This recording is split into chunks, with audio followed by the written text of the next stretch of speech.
Друзья, всем привет!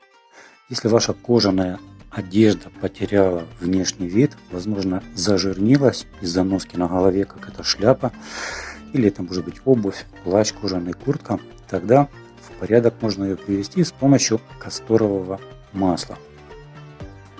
Да, это именно касторовое масло. Здесь надпись только на украинском языке.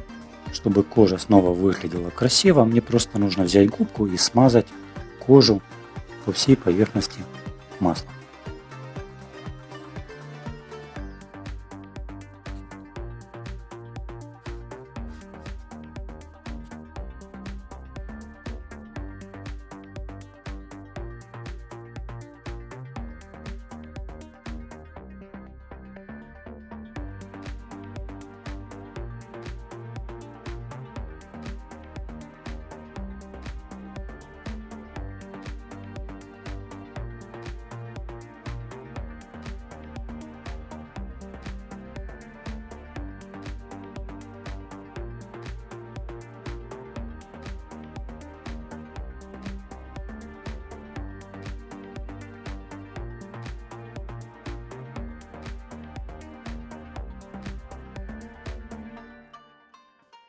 Если кожа была светлая, то чтобы она стала в один тон, придется пройтись губкой, возможно, в несколько раз.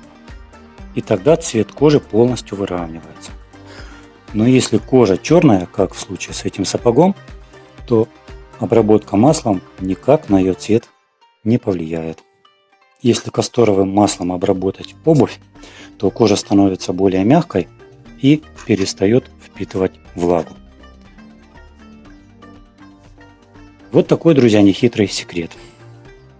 Пользуйтесь и улучшайте качество кожи. Всем пока!